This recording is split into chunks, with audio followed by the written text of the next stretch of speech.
Unit 4 electrochemistry part 6 करेंगे, BSc part 2 physical chemistry. आज इसमें हम करेंगे औसत सक्रियता और औसत सक्रियता गुणांक। किसी भी जो हम सिंपल आयनिक कंपाउंड लेते हैं, जब उसको हम सॉल्यूशन में घोलते हैं तो जो सांद्रता हमने आयनिक कंपाउंड की ली है वही सांद्रता जो है हम उसके आयनों की भी मानते हैं। लेकिन ये लो कंसंट्रेशन के सॉल्यूशंस में होता है। जब कंसंट्रेशन की वैल्यू हाई होती है तो हमें जितनी सांद्रता आयनों की है उतनी ही नहीं मिलती है उतनी, जबकि इसके लिए हम यूज़ करते हैं टर्म सक्रियता। धनायनों की सक्रियता गुणांक A+ से और ऋणायनों का सक्रियता गुणांक A- से शो करते हैं। और क्योंकि धनायन अनायन अलग अलग नहीं किया जा सकता है, अलग अलग इनको ज्ञात नहीं किया जा सकता है, इसलिए हम एक औसत आयनिक सक्रियता गुणांक A+- लेते हैं। तो A है जो सक्रियता है टोटल उसकी किसी भी आयनिक विद्युत अपघट्य की, वो होगी A+ इंटू A-। और क्योंकि दोनों की ही सक्रियता को हम औसत सक्रियता गुणांक के इक्वल रखते हैं तो ये हो जाएगी A+- अब हम एक आयनिक कंपाउंड लेते हैं AX-BY+। इससे हमें X तो A पॉजिटिव आयन मिलेंगे और Y B पॉजिटिव आयन मिलेंगे। तो इसकी जब हम सक्रियता निकालेंगे तो ये होगी पॉजिटिव आयन की पावर X और इंटू नेगेटिव आयन की पावर Y। और क्योंकि दोनों की ही जो सक्रियता है उसकी जगह जब हम औसत सक्रियता का पद रखेंगे तो बेस सेम हो जाएंगे, तो इसकी पावर आ जाएगी X+Y। अब हम एक विद्युत अपघट्य लेते हैं AX-BY जिसकी मोलल सांद्रता M है और A जो है सक्रियता होगी उसकी मोल सांद्रता इंटू सक्रियता गुणांक।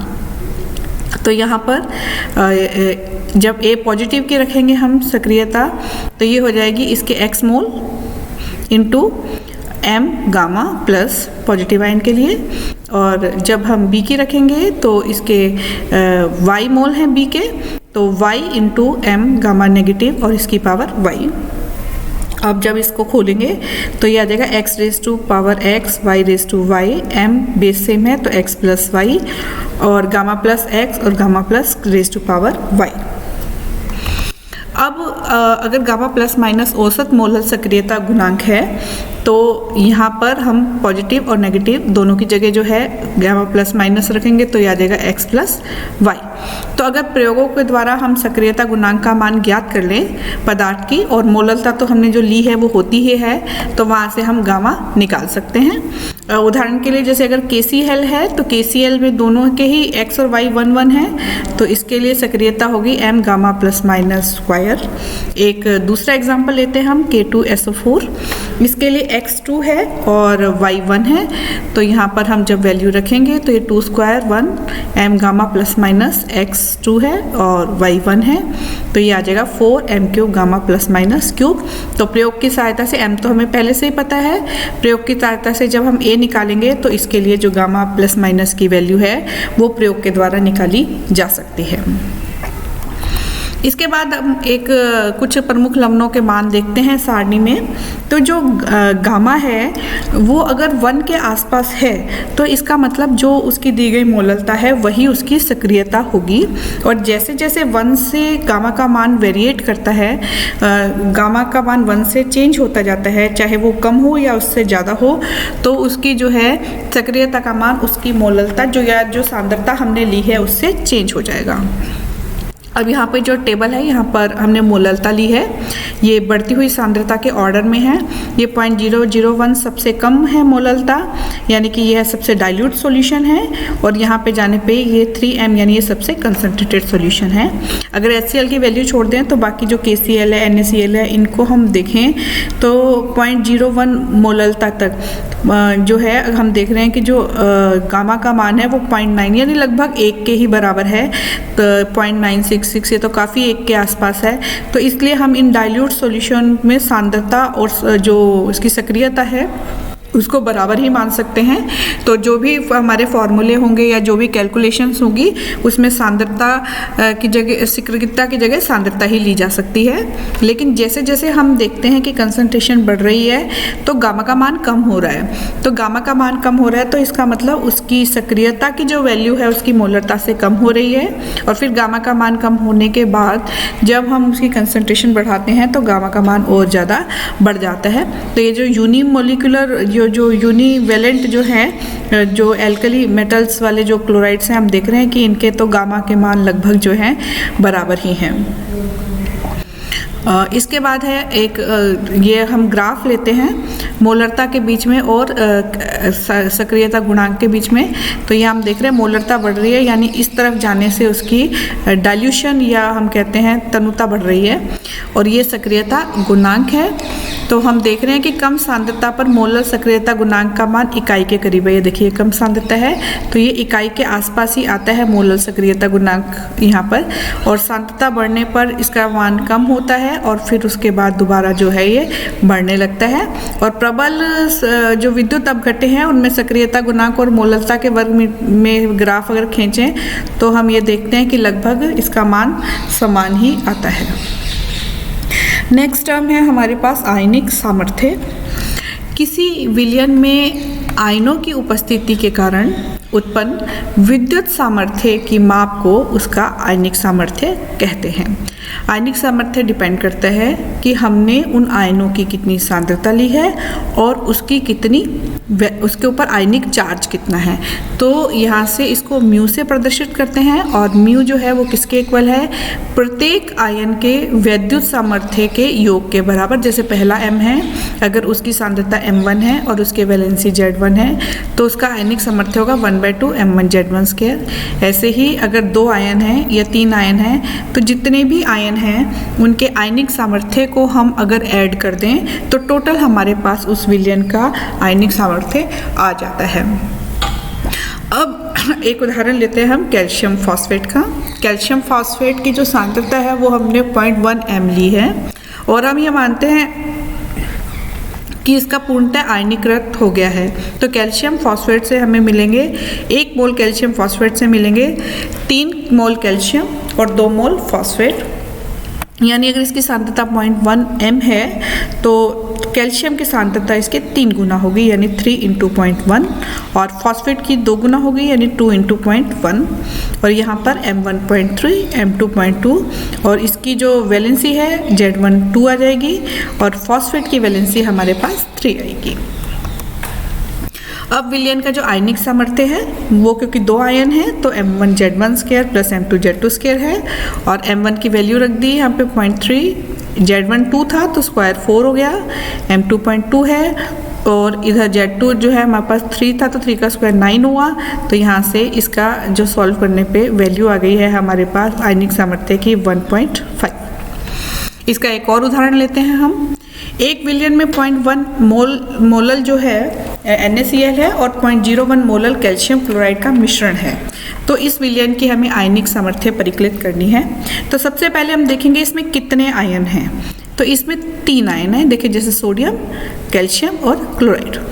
सोडियम आयन जो है सोडियम क्लोराइड से मिल रहा है सिर्फ, कैल्शियम आयन सिर्फ कैल्शियम क्लोराइड से मिल रहा है, जबकि क्लोराइड आयन्स NaCl से भी मिलेंगे और हमें कैल्शियम क्लोराइड से भी मिलेंगे। तो जो क्लोराइड आयन की सांद्रता है वो सोडियम क्लोराइड से मिले हुए आयन और कैल्शियम क्लोराइड से मिले हुए आयनों को जोड़ देने पर हमें मिलेगी। तो सबसे पहले सोडियम 0.1 इसकी सांद्रता और वैलेंसी तो 1 है ही, और कैल्शियम की 1 मोल से 1 मोल ही मिल रहा है तो 0.01 सांद्रता और इसकी वैलेंसी +2 होती है, और क्लोराइड यहाँ से 1 मोल से 1 मोल मिलेगा यानी 0.1 प्लस यहाँ से क्लोराइड मिलेंगे जितने मोल कैल्शियम क्लोराइड है उसके डबल, तो 2 × 0.01। तो इसकी जो सांद्रता है वो होगी 0.1 + 0.02 = 0.112 और वैलेंसी 1 है। तो अब हम इसका समीकरण में मान रख देंगे तो ये आ जाएगा 0.1 × 1 square plus 0.01 × 2 square plus 0.12 × 1 square, और यहाँ से ये वैल्यू मिलेंगी, इनको जोड़कर 0.26/2 0.13। तो इस जो हमारे पास मिश्रण है इस मिश्रण का आयनिक सामर्थ्य आ जाएगा 0.13। अब कुछ और एग्जाम्पल हैं। इसमें सबसे पहले हम लेते हैं 0.2 m सोडियम फॉस्फेट। तो सोडियम फॉस्फेट जो है 2 ही तरह के इसमें आयन हैं, तो इसलिए हमने इसमें m1Z1 square plus m2Z2 square formula लिया है। 1 मोल से 3 मोल सोडियम मिलेंगे हमें, तो ये जितनी इसकी सांद्रता है सोडियम की उसकी 3 गुना होगी, तो ये आ जाएगा हमारे पास 3 × 0.2, और फॉस्फेट के एक ही मोल मिलेंगे 1 मोल सोडियम फॉस्फेट से, तो यहाँ पर आ जाएगा ये 0.2 इसके इक्वली आ जाएगी और इसकी वैलेंसी 3 है फॉस्फेट की और सोडियम की 1 है, तो म्यू आ जाएगा 1/2 इंटू पॉइंट, ये इनको मल्टीप्लाई करने पर 0.6 into 1 square plus 0.2 into 3 square, और जब हम इसको ऐड करेंगे तो 2.4/2 यानी हमारे पास इसकी आ जाएगी आयनिक सामर्थ्य 1.2। नेक्स्ट एग्जाम्पल है 0.1 m NaCl plus 0.2 m sodium sulphate. तो इसमें जो सोडियम आयन है वो दोनों में है, NaCl में भी हैं और सोडियम सल्फेट में भी हैं, तो यहाँ दोनों से ही हम इसमें लेके सोडियम आयन जब जोड़ेंगे तो टोटल सोडियम आयन आ जाएंगे और यहाँ से क्लोराइड और यहाँ से सल्फेट मिलेंगे। तो यहाँ से 0.1 प्लस और यहाँ पे डबल मिलेंगे सोडियम आयन सोडियम सल्फेट से, तो 2 इंटू 0.2, तो ये हो गया टोटल 0.5, और यहाँ पर इसकी जो सांद्रता है सोडियम, इसकी वैलेंसी सोडियम की 1 है, और फिर क्लोराइड, तो क्लोराइड की जो सांद्रता है 0.1 है और इसकी वैलेंसी 1 है, और सल्फेट के लिए इसकी सांद्रता जो है यहाँ से लेंगे 0.2 इंटू जो वैलेंसी है वो 2 है, तो ये हमारे पास आयनिक सामर्थ्य आ जाएगा 1/2 और 0.5 into 1 square plus 0.1 into 1 square plus 0.2 into 2 square, और इसको सॉल्व करके 1.4/2 यानी 0.7 जो है हमारे पास इस सॉल्यूशन का आयनिक सामर्थ्य आ जाएगा। नेक्स्ट है हमारे पास क्रोमियम सल्फेट। क्रोमियम सल्फेट के लिए जो है जितने क्रोमियम सल्फेट की सांद्रता है उसके डबल क्रोमियम आयन है, तो क्रोमियम के लिए जो है हमारे पास सांद्रता हो जाएगी 2 इंटू 0.01, ये इसकी क्रोमियम सल्फेट की सांद्रता थी यानी 0.02। क्रोमियम की वैलेंसी 3 है, सल्फेट की सांद्रता 3 गुनी होगी तो इसलिए 3 इंटू 0.03, और इसकी जो वैलेंसी है सल्फेट की वो 2 है, तो आयनिक सामर्थ्य हो जाएगा 1/2 0.02 इंटू 9 प्लस 0.03 इंटू 4, और यहाँ से इसको सोल्व करने के बाद क्रोमियम सल्फेट सॉल्यूशन का जो आयनिक सामर्थ्य है हमें प्राप्त होता है 0.15। इसी तरह से नेक्स्ट जो हमारे पास था वो था सोडियम क्लोराइड और बेरियम क्लोराइड। अगर हम इसे देखें तो सोडियम क्लोराइड, जो सोडियम आयन 3 तरह के आयन हैं, सोडियम, बेरियम और क्लोराइड। सोडियम NaCl से ही मिल रहा है, बेरियम सिर्फ बेरियम क्लोराइड से मिल रहा है, जबकि क्लोराइड हमें सोडियम क्लोराइड से भी मिलेंगे और बेरियम क्लोराइड से भी मिलेंगे। तो सोडियम की सांद्रता 0.01, वैलेंसी 1 रहेगी। क्लोराइड सोडियम क्लोराइड से 0.01 और बेरियम क्लोराइड से डबल मिलेंगे, तो 0.02 को हमने किससे किया, 2 से मल्टीप्लाई किया, तो टोटल क्लोराइड आयन की सांद्रता हो गई 0.05, वैलेंसी 1 है।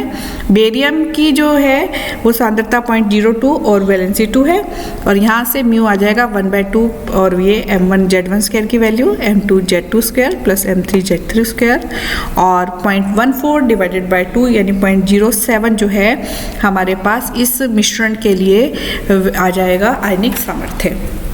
इसमें जो आने वाले क्वेश्चंस हैं, एक तो आपसे पूछा जाएगा कि सक्रियता गुणांक को परिभाषित कीजिए या सक्रियता किसे कहते हैं, और जलीय जो डाइल्यूट सॉल्यूशन है उसकी सक्रियता और उसकी सांद्रता में क्या संबंध है, आयनिक सामर्थ्य किसे कहते हैं, और आपको कोई भी इस तरह का कोई एक एग्जाम्पल देके उसका आयनिक सामर्थ्य कैलकुलेट करने के लिए कहा जा सकता है।